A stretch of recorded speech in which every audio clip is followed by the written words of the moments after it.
What's up, guys? Welcome back to the channel. I have some Suzuki Samurai updates I'd like to share with you on how to build your own axle truss. This whole truss here was built from scratch using some hot rolled flat stock, and I'd like to show you some cool ways that I did it. See, it turned out pretty nice. I'm working on the rear axle now. It's upside down, but you can see this is the top part of the truss. And how do we make a template that's going to fit that, so we can make this out of one big piece? And what I discovered on some of the dudes doing my countertops: popsicle sticks and hot glue. So let's see how that worked out over here.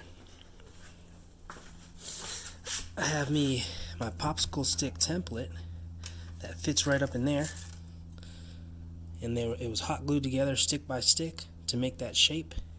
And all I did was throw it on some steel and cut it out, and it actually worked really well. I'm going to go ahead and demonstrate that for you guys on this rear axle. This one's a little different.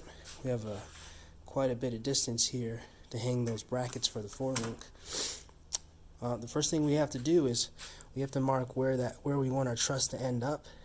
And what I did was I measured a distance out on the tubing that I needed, and then a vertical line down to project onto this plate.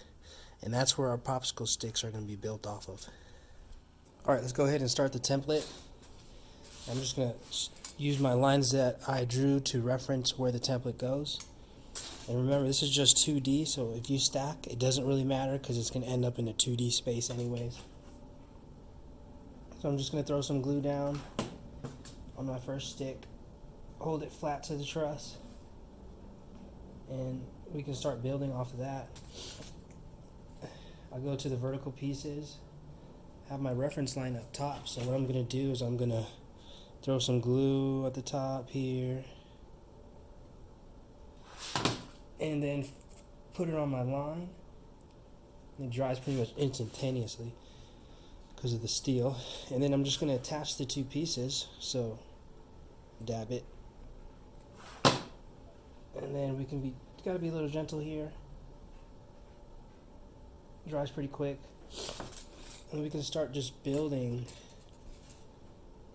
So that's gonna happen probably at least a dozen more times.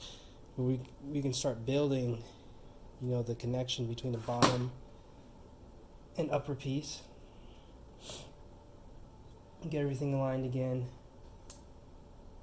And I like this to be held in, so I'm going to throw some glue.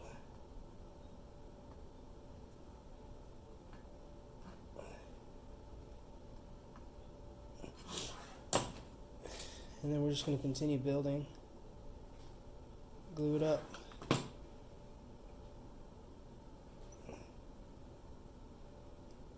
And I'll show you the method that I actually mark when I trace this template.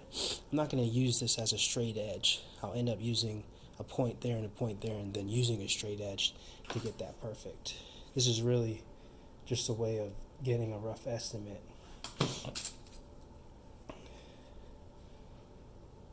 So I'll show this one more time and then time lapse it.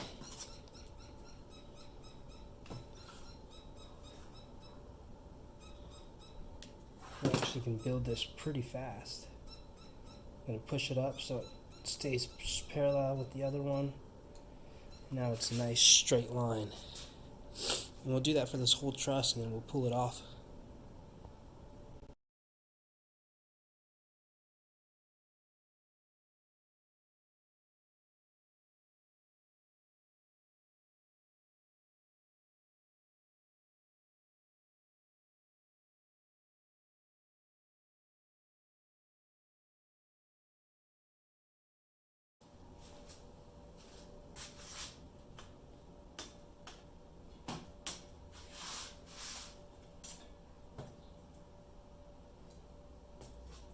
So just like that,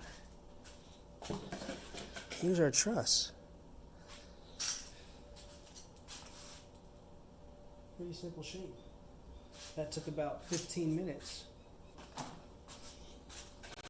So here's our chunk of steel,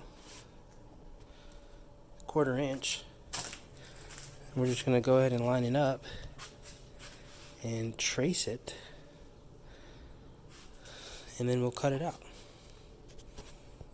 Alright, so I'm in the process of just marking this down, and one of the tricks I have these magnets holding the template down. We're not actually going to trace every corner. You can see I actually only traced small sections here, and when I use a straight edge to draw this out, this is my straight edge, we're just going to connect the dots here. And the reason is, you know, it's not a perfect template, but we know that if we mark it here and here, we get an average line. And that's kind of what you see here with the dots. Just connect the dots. Alright, so this is my traced out lines. I went ahead and highlighted some of the corners. Hope you can see that. Just compare it with our template. Something like that. Make sure that we cut on the outside of this line. And now, since my plasma cutter doesn't have any filament or any consumables, I'm going to have to cut this with an angle grinder. So stay tuned.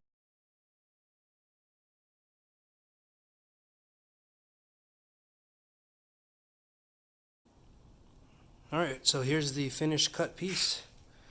Fits pretty nice. Nice and small gap at the bottom. Nice clearance for my hose. Looks pretty good. Go ahead and weld it in. And then do that one more time for the back. And, well, I'm going to tack this in first, and then don't forget to put some welds in the back, might as well.